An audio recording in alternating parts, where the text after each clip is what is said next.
بسلم ثم سلم على النبي أولي شفنا وويله يا بسلم ثم سلم على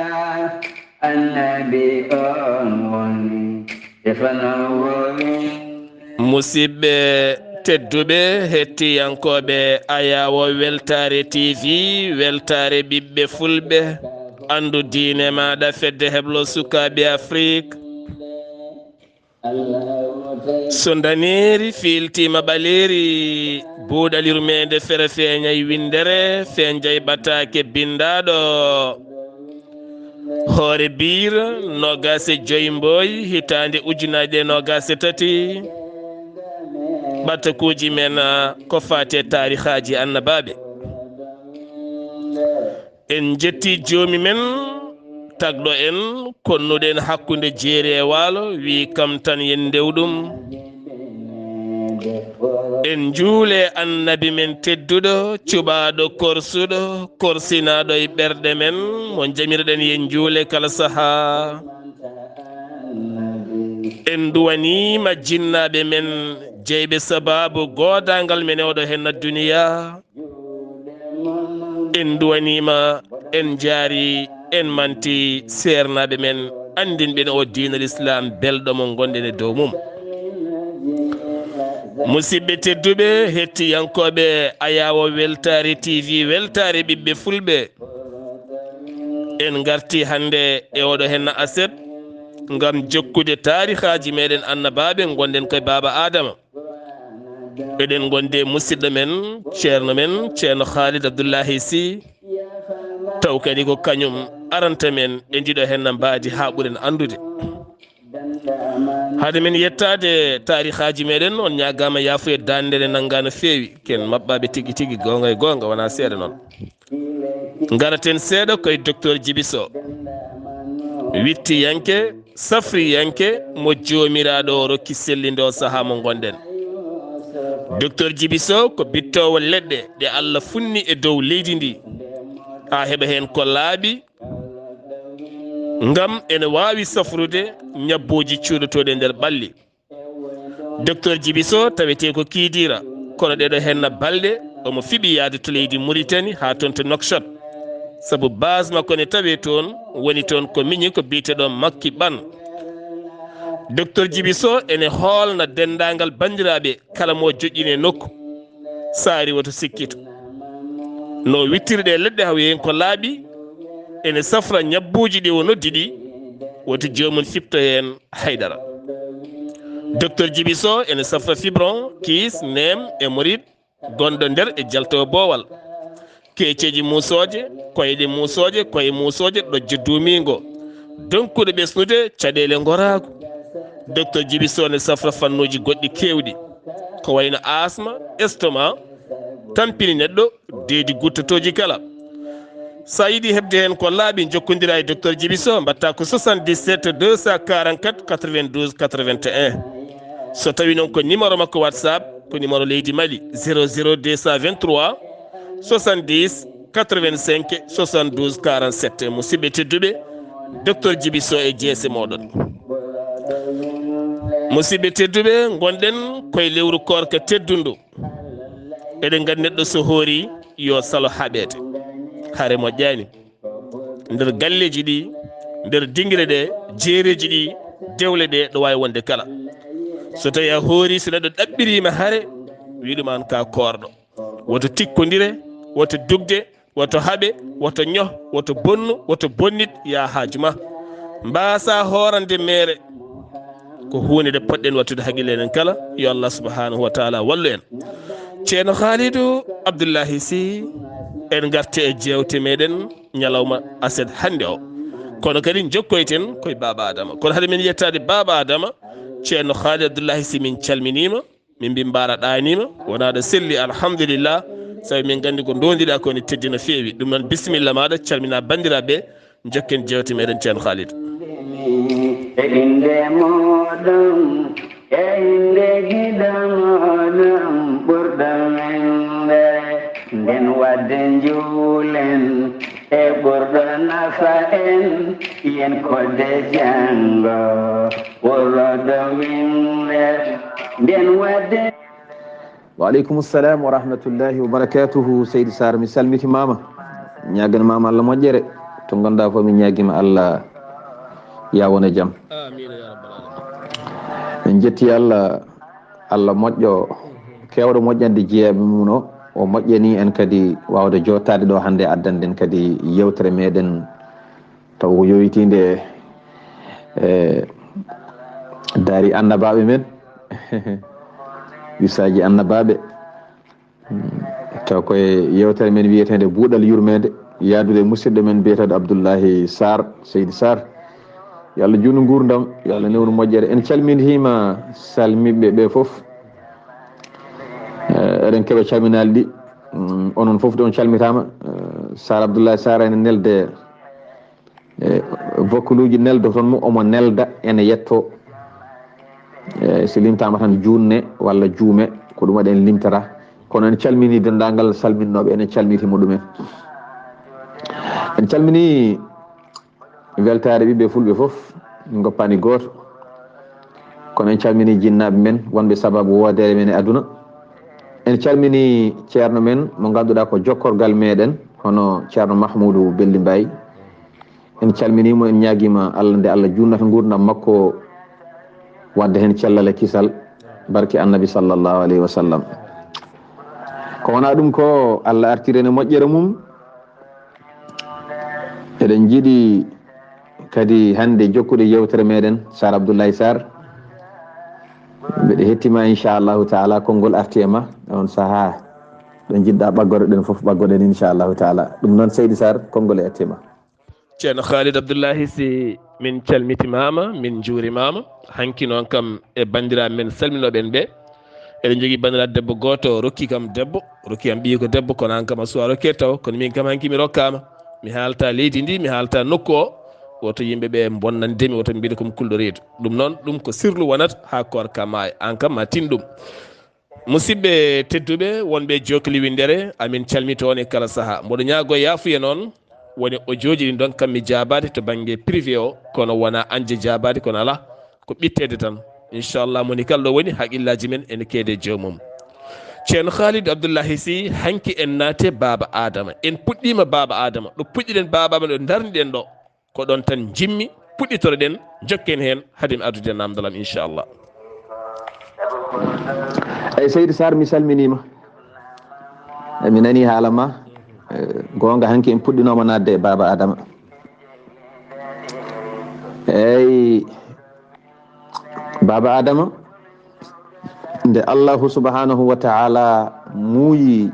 fewnudemo Allah wahyi leydi ndi o wi leydi min de komi muuyiɗo tagde e ma tagore muuyimi tagde e ma nde noon ene waɗe e maɓɓe jogorɓe ɗoftademi ine waɗi e maɓɓe jogorɓe wofdemi. aha jogorɓe noon ɗoftademi ɓe so tawi ɓe ɗoftima ɓe gasni mami nannuɓe aljanna. jogorɓe wofdemi ɓe so tawi ɓe goofi kam mami nannuɓe jeyge. leydi ndi woni e wayde leydi ndi wi joomam a jogori tagde e yam tagore nde ene naata jeygol. jomiraɗo subhanahu wa ta'ala wi aha waɗi leydi ndi woni e wayde sababude ko jogori naatde jeygol nena tage e mayri. ndeysan waɗi Allah wi yo leydi ndi heblo ko garowo sinude ko haali joni ko e mayri. leydi ndi hankati goram woni e ngoƴa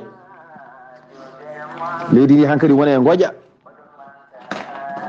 woni e tampere. Allah subhanahu wa ta'ala ko pellido wadde ko wi ko ngam tagde e ndiɗo leydi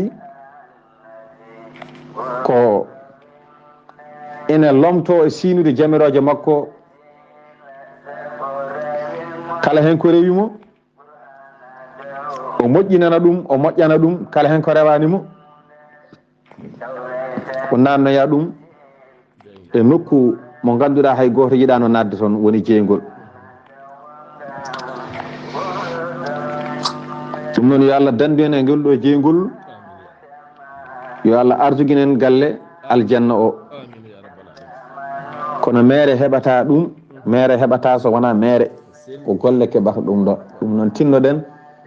gollen ko ɗum wawata hokkuden ɗeɗo. neɗɗo noon wawa liggade ha heɓa aljanna ala, kono noon golle ɗe ne gona sababu.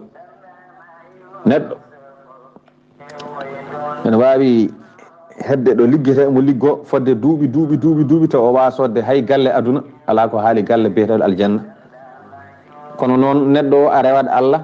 ndewa Allah ha keɓa weluya Allah, ko e nder on ɗon weluya Allah, Allah welama hen ha o hokkuma nadde aljanna sababu nde weluyo makko caggal golle ma ɗe golluɗa ha o heeɓi weluyo ma. ɗum noon Sar Abdoulaye Sarr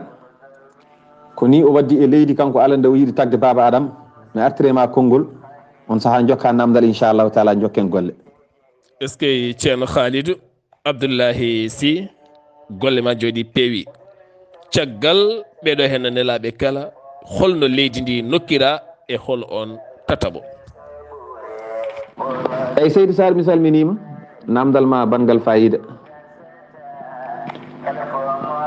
e mbiɗa so tawi nde Allah haalde e mayri hankkadi holno ƴettiri leydi ndi e holno ƴettiri leydi ndi e nder leydi he. aha nde Allah yiɗi ƴettude leydi ndi haw taguen Baba Adama, Allah neeli ko Jibrilu. nde Allah neeli Jibrilu, o wi Jibrilu yaato leydi ƴettana kam e mayri feccere gaddana kam, sabi mboɗo yiɗi tagde hen ko wiyete neɗɗo ko. Jibrilu fokkiri yeehi waari ha e leydi. kanko Jibrilu o yettima leydi ndi, o yiɗi tamde hen ko Allah wi yo addu ko, o ƴetta hen feccere e leydi he wadda. leydi ndi wi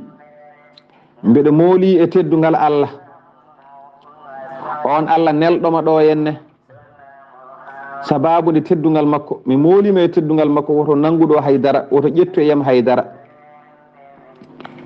woto ƴettu e yam haydara ko ganduɗa ko janggo jeygue ne wawi dañde e mum gueɗal. mi molorima Allah noon e teddungal Allah, sibi Allah e teddungal mum woto ƴettu e yam haydara. on saaha Jibrilu rutti feewi e jomiraɗo, hayti ƴettude e leydi he hunde. kanko Jibrilu o arno ko ƴettude leydi he, leydi ñaaguimomo ñagorumomo teddungal Allah wondi, woto ƴetti e mum hay batte, sibi ko so ƴetti e mum hunde ene jogui hen ko jeygue jogori dañji e mum gueɗal, kanko o yiɗa ɗum kanko leydi. nden noon Jibrilu hotiri juuɗe ɓole, heɓani ƴettude e leydi he hunde, rutti to jomiraɗo subhanahu wa ta'ala. Jibrilu yetti wi e jomom mi artide. jomiraɗo wi ko artirma e holno gartirɗa? o min de mi yehino yidde wadde ko mbiɗa ko, mi yehino ha ala ko heddi mboɗo jogori ƴettude feccere e leydi he mbeɗa adda, kono leydi ndi wondi o wondirma, o mooli e maɗa ɗo am ɗo, o wooli e maɗa ɗo am ɗo, o mooli e teddungal ma, wonde woto mi ƴettu e leydi he haydara. minene gañmi nde ƴettanmi hen hunde ɓayde kay o wondiri teddungal maɗa. o haalni ɗum Allah subhanahu wa ta'ala, o haalni ɗum Allah o yeehi. Allah yami Mikailu yo argay Allah noddi Mikailu ari o Mikailu yaato leydi sa yi to leydi tamana kam ton hunde e leydi he gaddanami leydi yehi jafodon Mikailu yehi tamoyde leydi kadi ne addana Allah subhanahu wa ta'ala caggal ne Jibrilu arti Jibrilu addani Mikailu yehi yetti wi ne tamay leydi he kadi leydi wi Mikailu no wino Jibrilu ni mi molima e teddungal Allah mo ganduda ko Allah nelma do henne nde a jaggata yam hay hunde ne ganduda jeenge ne jogori dañede e mum gedal kala ko jaggoda do sa nawi jeenge ne jogi hen gedal mi ñaagima mi ñagori mama teddungal Allah mi molima Allah e maada ba sa ƴettude do haydara ay ko wari kankone Mikailu o jabani Jibrilu o jabani leydi jafodon o nokkane leydi haydara kankone ko nono hotiri Sar Abdoulaye Sar mi artire ma kongol hoto judda ha ɓurta e on saha jokken golle est ce que ɗum ɗo fof adama suwatawma heede ɗum ɗo fof adama suwatawma heede gila ƴettuɗen tarikh adama eɗen tarto adama holno ardi ha ɓuren famde ceerno Khalid Abdoullahi Sy Allah subhanahu wa ta'ala woneli Jibril yehi addani gam ñagude leydi o neli Mikailu yehi addani gam ñagude leydi hol nelaɗo tataɓo goɗɗo e holno wadde leydi ndi ceerno Khalid Abdoullahi Sy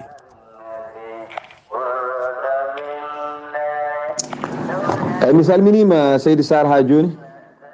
namdal ma payidingal joni noon beele ɓeɗo ɗiɗo garti joni hol keɓɗo nawande Allah leydi ndi a jarama e namdal ma payidingal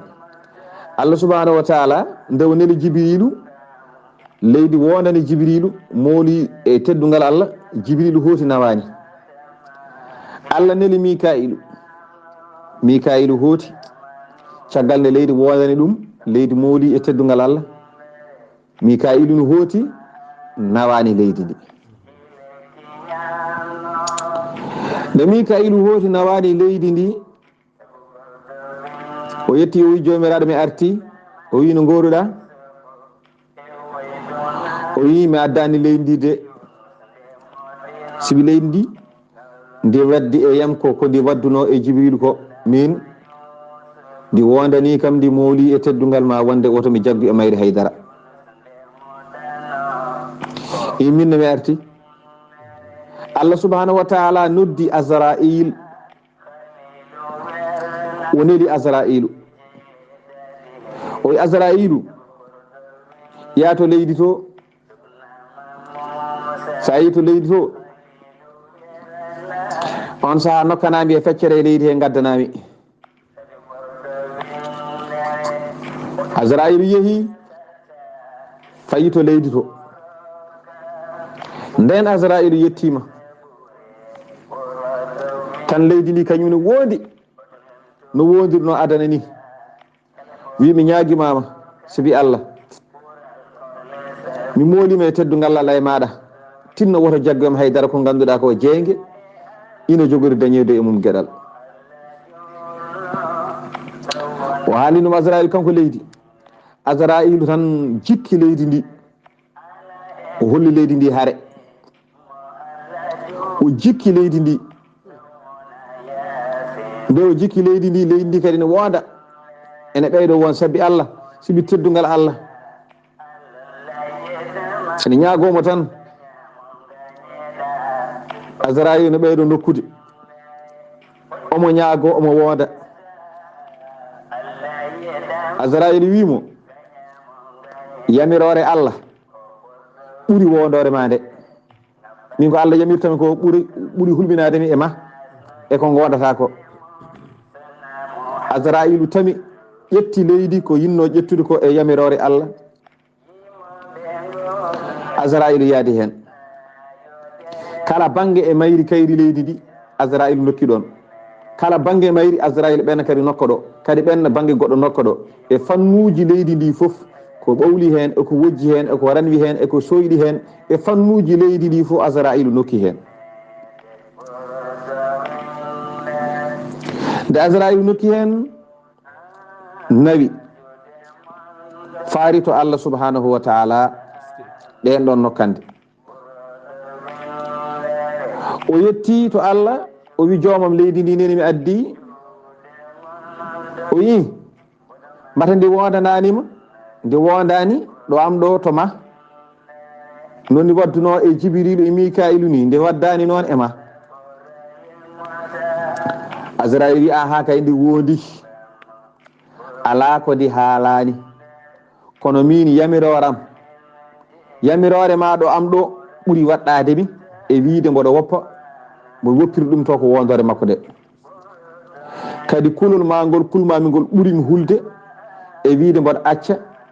yamirore ma e sabi wondore makko min mi addi leydi ndi joomam endini eyyi ceerno Abdoulaye Sarr mi attirema konngol on sa inchallahu taala gadda namdal gongal Azrailu est ce que a jarama ceerno Khalid Abdoullahi Sy jokkaten ko en fannu o addi leydi ndi holno foti fannuji leydi o ƴetti ngam mahde baba Adama ceerno Khalid eyyi Seydi Sarr mi salminima e namdal ma payodingal kadi machallah jarama de ay ɗo baba Adama fannuji leyɗele ɗi o fewnira ko 60 fannu leydi eyyi ko mbadiji 60 leydi ndendina jiiɓa kanko baba Adama koye ɗum o fewna mbadiji 60 ɗi noon ɗi ndendina ñolna no jiɗɗo made fawru mum nden Fuuta e yeru ha wawa famade rendina ñolna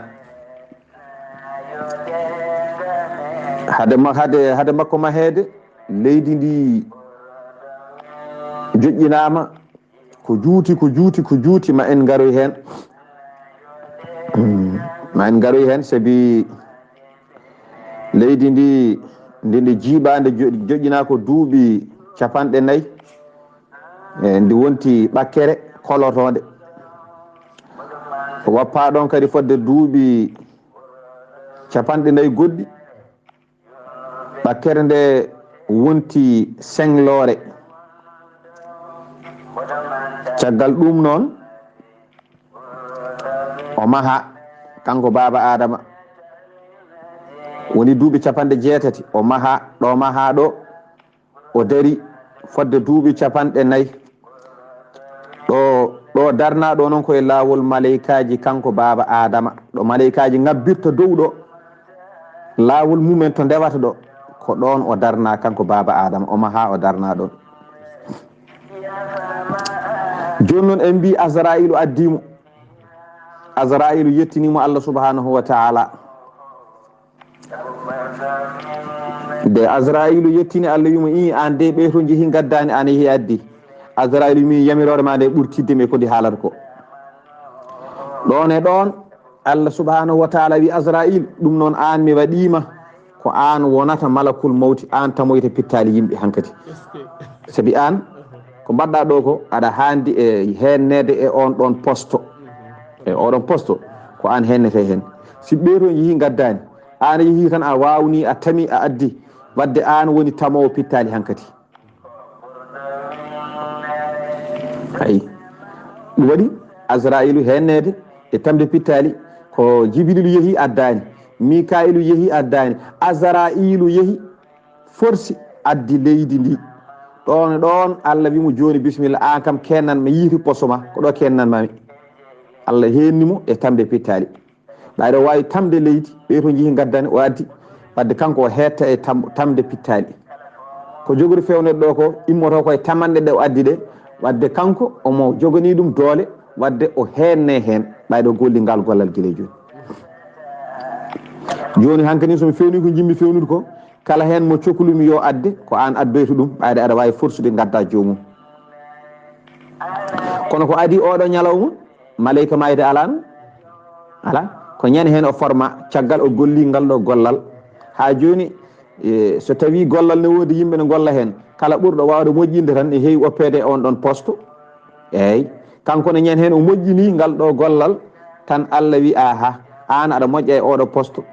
mi woppuma e oɗo poste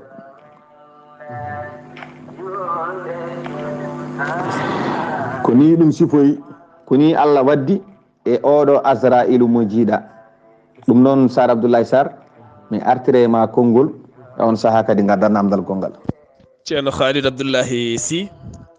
nde tawno neɗɗo so tugnima e deftere Allah nde tan o janggat hen ko heewi e nder gurdam aduna ɗum ɗo kala Allah ne jangguina men oɗo poste dokkaɗo Azraïl ene jangguina men hay gatta banggue gouvernement ji men e nder galle ma kala wawi wonde neɗɗo tiɗɗo en heewi hettinede to banggue armée walla banggue ñawoje beele yimɓeɓe mbawa fewde ɗum waɗi noon Allah subahanahu wa taala kala ko waɗi so tawi en tugnima hen wonko jangguinta men e nder gurdam meɗen ceerno Khalid Abdoullahi Sy a jarama yo Allah yo moƴƴere leydi ne teddi neɗɗo yalti koye leydi kono kadi Allah ne andina men teddugal neɗɗo ngal o teddini ɗum ceerno Khalid Abdoullahi Sy o jikki leydi o nawi leydi ne waya haw yettima yeeso Allah subhanahu wa taala Allah namdimamo ha tottima oɗo poste ɗon holno wadde Allah subhanahu wa taala kadi leydi ndi e bojji muɗum holno waɗi holno leydi ndi jokkiri wayde e holko leydi ndi haaldi Allah subhanahu wa taala bisimilla ceerno Khalid eyyi Seydi Sarr mi salminima eyyi ayi de Allah hokkimo oɗo poste kanko Azraïl wona o nokki leydi ndi waddi kono gasani leydi ndi wone wayde nde o nokki leydi ndi o nawi tan leydi ndi woyi leydi ndi woyi joni noon hankadi fodde ko itta e mum ko kañum woyi ha tampi leydi ndi noddi Allah ene woya ene wulli toon e haala Allah subhanahu wa taala wahyi leydi ndi Allah wi leydi ene wawi mami ruttu e maako jaggumi e maako ay ko gittumi e maako mami ruttu ɗum e ma hay so wona joni joni ko gittumi maako ma rutto e ma ma artu ay ɗum woni Allah wiya Qur'ana to suratu wiyetede suratu Ɓahe koye leydi he min tagi on koye leydi he min duttata on koye leydi he kadi min jaltinta on laawol gongol sa jangi aya battuɗe 55 e simore wiyetede Ɓaha ma taw toon kaɗo haala joni noon e hoddire Allah ko ni Allah waddi e Azraïl hokkimo oɗo poste Allah waddi mana e Jibril Allah waddi e Mikaïl ɓen kam gaddoyani ayi Jibril hokka nelal ɗum ne kadi ko banggue Azraïl hokka ngal ɗo nelal Asrafilu hokka wuttude Mikaïl hokka arsukaji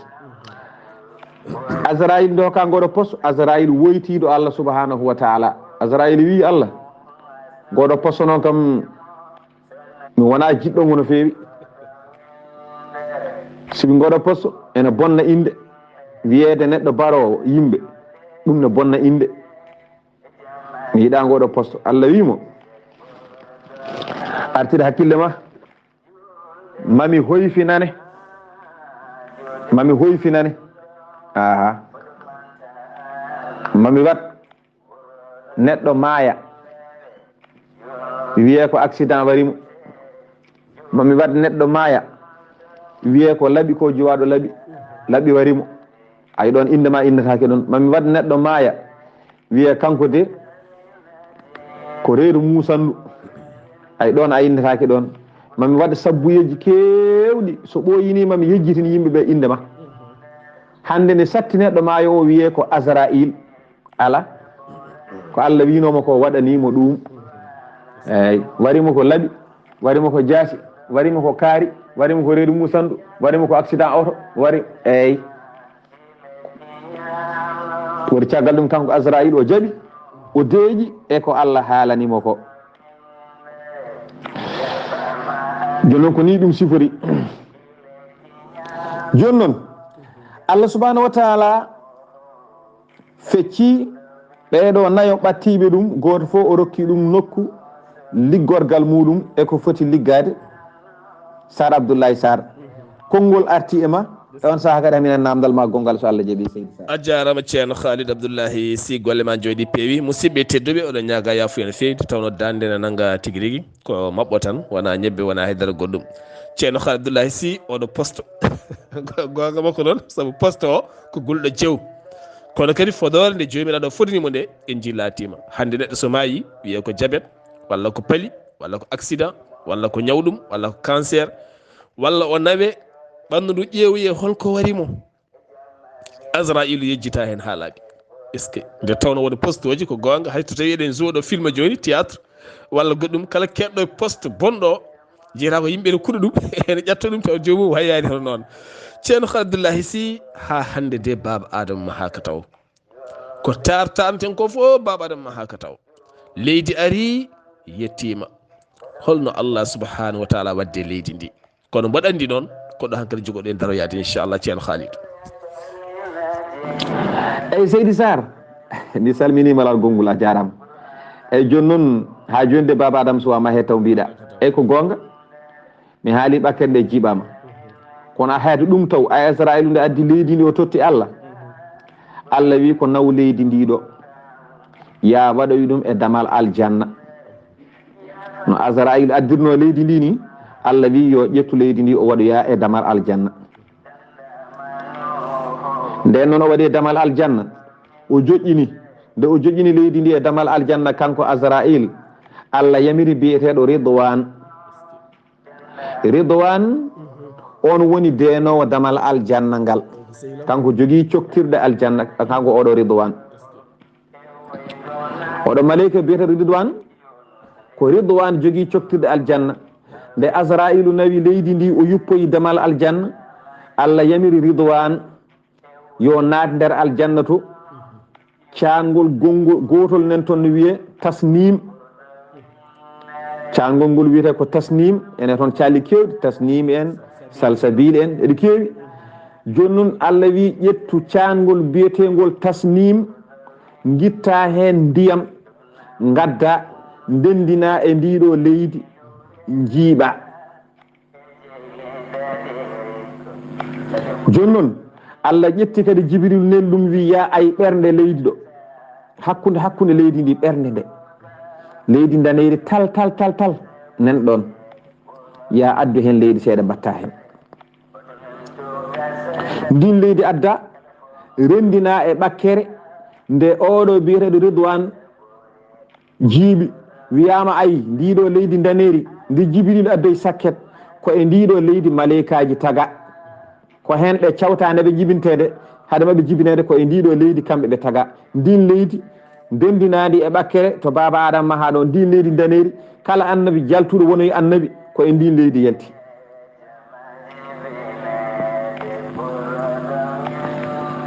wadde noon ko ni ɓakkere nde mahira wadde mbiɗen nde Azrailu addi leydi ndi Allah wi ko leydi ndi naw juppoya damal aljanna nde o yuppoye damal aljanna tan Allah wi ko ɗum tan woni liggey ma artu